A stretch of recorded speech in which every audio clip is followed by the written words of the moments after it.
What if the truths that change your life were hidden in simplicity? What if wisdom didn't shout, but whispered? Most people search for answers in noise, in complexity, in perfection. But what if what you need is to listen to what's quiet? In this video, we're going to explore 5 timeless truths, not from textbooks or modern gurus, but from a man whose mind touched both art and science, reason and soul. These are not just quotes. They're reflections of how to think clearly, create meaningfully, and live with depth. Let's take a step back from the chaos and listen to what really matters. Principle 1: Sophistication lies in simplicity. Simplicity is the ultimate sophistication. The mask of complexity. In a world where everyone is racing to add more features, more noise, more opinions, Leonardo da Vinci whispers a rebellion: simplify. Not because simplicity is easy, but because it's profound. It's the final form of mastery. We often assume that to be impressive, something must be complex. That deep thought requires complicated words. That greatness is found in the cluttered. But Leonardo saw through that illusion. He understood that true brilliance lies not in how much you can pile on, but in how much you can remove without losing the soul. The art of subtraction. Da Vinci's own notebooks reveal a mind that constantly edited itself. Sketches refined, ideas reduced, machines made elegant. He sought purity, not just in line, but in thought. To him, a perfect idea was one that no longer needed adornment. This principle wasn't just artistic. It was philosophical. Simplicity is clarity. And clarity is power. A story from the battlefield of design: Steve Jobs and the iPod. Centuries later, another mind would embrace Da Vinci's wisdom: Steve Jobs. In designing the iPod, Jobs demanded that it have just one button. Engineers protested. They argued that it was too simple, too limiting. But Jobs insisted, make it so intuitive a child could use it. The result? A product that revolutionized an industry. Not because it had many features, but because it had just the right ones. Simplicity won. And behind that vision stood Leonardo's echo: simplicity is the ultimate sophistication. Application in daily life. We complicate everything. We overthink conversations. We crowd our calendars. We add layers of explanation when the truth is already clear. But what if we reversed course? In your words, say less, mean more. In your goals, focus on fewer, finish better. In your mind, remove clutter, invite clarity. Final thought. A simple life is not a small life.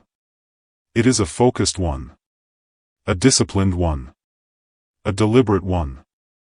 Da Vinci wasn't just telling artists to declutter their paintings. He was calling all of us to declutter our existence. Because in simplicity, we don't lose depth, we uncover it. Principle 2: Feed the flame within. Learning never exhausts the mind. The endless fuel of curiosity. Most people think of learning as hard labor, draining, exhausting, something that requires willpower. But Da Vinci offers us a paradox: true learning doesn't deplete you. It energizes you. Why? Because real learning doesn't come from pressure.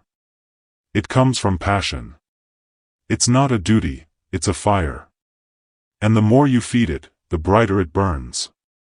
The young apprentice who could not stop. Leonardo himself was not formally educated. He didn't go to university. He wasn't trained in the approved schools of philosophy. But what he had was far more powerful: unrelenting curiosity. He studied anatomy by dissecting corpses in the middle of the night. He observed water flow for hours, trying to understand its motion. He filled thousands of pages with sketches, questions, and calculations, not for any reward, but for the thrill of knowing. He once said, "I have been impressed with the urgency of doing. Knowing is not enough, we must apply. Being willing is not enough, we must do." This was not the voice of a tired mind. It was the voice of a mind on fire. Modern parable, the 92-year-old student. In 2007, an old woman named Nola Oakes graduated from college. She was 92 years old. When a reporter asked her why she did it, she simply said, "Because I love learning. It keeps me young." That's the secret. It's not age that makes the mind grow old. It's apathy. It's stagnation. It's the moment we stop asking, why? Leonardo never stopped asking. And because of that, his mind never grew tired. Neither should ours. Practical application. We live in a world of endless information but very little wisdom. Most people scroll, they don't study. They consume, they don't contemplate. But you? You can choose differently. Learn one new thing every day, not for school, not for work, but for your soul. Read deeply, not just widely. Keep a notebook of questions, not just answers. Study people, nature, movement, like Leonardo did. With wonder. Final thought. A tired mind comes from living on autopilot. A vibrant mind comes from living awake. Learning is not a chore. It's a form of worship. A way of honoring the gift of consciousness itself. Leonardo's mind never tired because it never stopped growing. Feed yours. And you'll never run dry. Principle 3, the joy of true understanding. The noblest pleasure is the joy of understanding. Beyond entertainment, the deep satisfaction of clarity. There is pleasure in many things. The taste of good food. The thrill of a game. The comfort of companionship. But Leonardo da Vinci points to a different kind of joy, one that does not fade, one that nourishes the soul rather than just the senses, the joy of understanding. It's a quiet kind of pleasure. Not loud. Not celebrated. But noble, because it changes the one who experiences it. The moment the world makes sense. Have you ever had a moment when something finally clicked? A concept you didn't grasp before, a pattern you didn't notice, a truth that suddenly stood clear? That rush, that stillness, that feeling that you've just seen something others have missed. That's not just learning. That's understanding. And it's one of the rarest, and richest, pleasures a human being can experience. Leonardo's endless pursuit of this pleasure. Leonardo found this joy in every field he touched.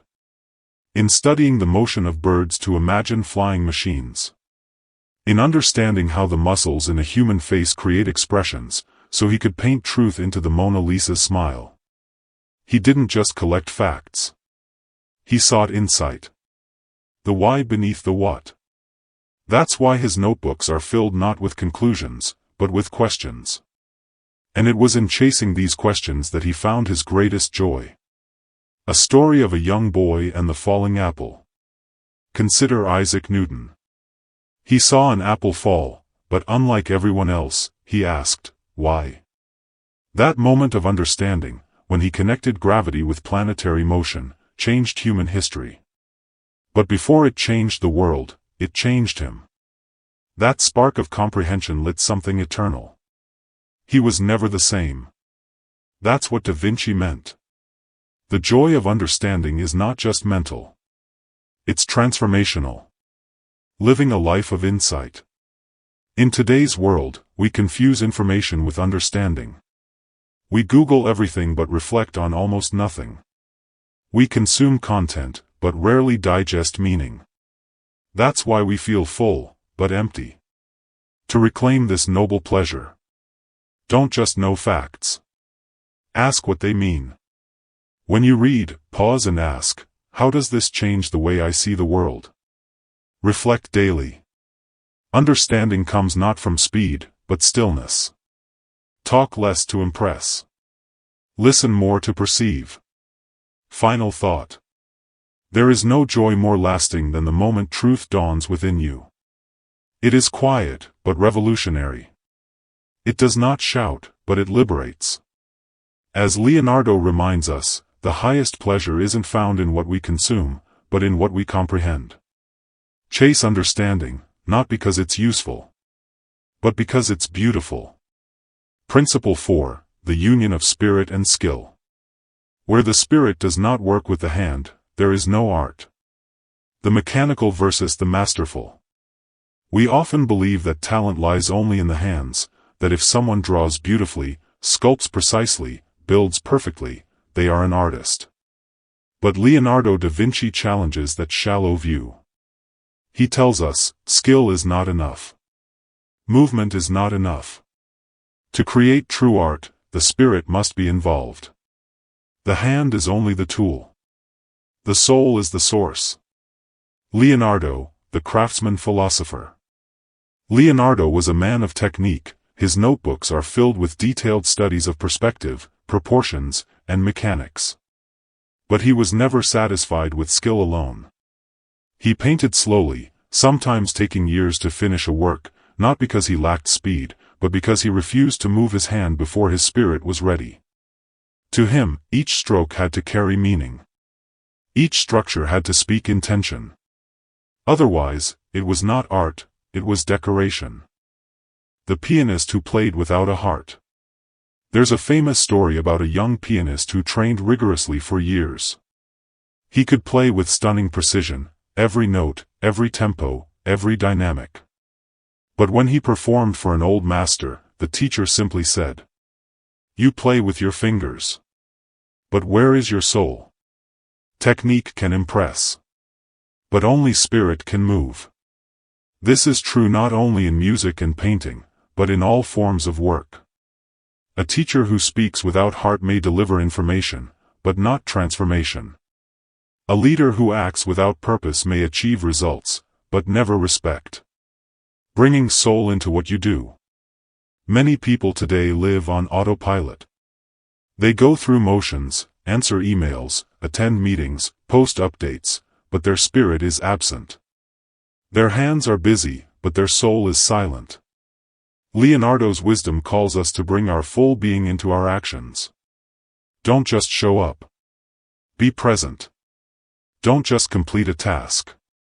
Infuse it with care. Don't just follow steps. Bring vision to each move. Whatever you do, write, build, serve, let it carry your fingerprint. Not just physically, but spiritually. Final thought. Art is not defined by medium. It's defined by intention. You don't have to be a painter to live like an artist. You only have to let your soul touch what your hands do.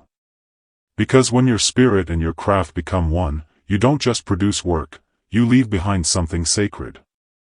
Principle 5, the beauty of the unfinished. Art is never finished, only abandoned. The illusion of completion. Most people believe that great works are defined by their finish. A book is only worthy once it's published. A painting is only great when it's framed. A dream only matters when it's realized. But Leonardo da Vinci, a master of both creation and contemplation, invites us to a deeper truth, that completion is an illusion. That the greatest art is never truly finished, it is simply let go. A glimpse into Leonardo's own struggle. Leonardo spent nearly 2 decades painting the Mona Lisa. Not because he lacked talent or direction, but because he believed no brushstroke was ever quite good enough. He kept refining it, layering, adjusting, softening. Even the famous The Adoration of the Magi remained unfinished. As did many of his notebooks, machines, sketches. Was that failure? Or was it honesty? Perhaps Leonardo wasn't trying to reach perfection. He was honoring the process. The fear of incompletion. Why do so many people delay their dreams? Why do writers rewrite endlessly, artists avoid releasing, or entrepreneurs keep preparing forever? Because deep down, we fear being judged for something that's incomplete. We think, if it's not perfect, it's not worth sharing. But here's the truth. Nothing is ever truly perfect. Not a painting. Not a plan. Not even a life. And that's not a weakness, it's what makes it human. The Japanese kintsugi philosophy. In Japan, there is an ancient art form called kintsugi, the practice of repairing broken pottery with gold. Instead of hiding the cracks, the flaws are highlighted, celebrated. The piece is considered more valuable after it's been broken and repaired. What if we approached our work, and our lives, the same way? Release your work. Let the world see it. Leonardo's message is not to give up. It's to understand when to let go. Don't wait for your idea to be perfect. Share it when it's true. Don't polish until you lose the soul. Release when it's honest. Don't let fear of judgment keep your genius buried. Your unfinished work may be exactly what someone else needs to begin theirs. Final thought. Art is never finished because life is never finished. Growth never stops. Insight deepens. Perspective shifts. So don't aim to finish perfectly. Aim to begin courageously. Continue faithfully. And when the time is right, let it go, not as something perfect, but as something alive. Da Vinci abandoned many works. But he never abandoned the pursuit. That, in the end, is what made him immortal. In the end, it's not how much we do, but how deeply we understand what we're doing. These 5 truths remind us that simplicity is not weakness, it's elegance. That learning isn't exhausting, it's energizing. That unfinished things can still be beautiful. And that true art, whether in painting, in work, or in how we live, begins when the hand follows the soul. Which of these 5 truths resonated with you the most? Was there one that made you pause, reflect, or even rethink something in your life? Drop your thoughts in the comments. I'd love to hear your perspective, and so will others watching this. If this video gave you something valuable, a moment of quiet or a spark of clarity, consider giving it a like. And if you believe in timeless ideas that shape stronger minds and deeper lives, this is what we do at True Grit Mind. Subscribe. Stay grounded. And keep thinking deeply, even when the world rushes on.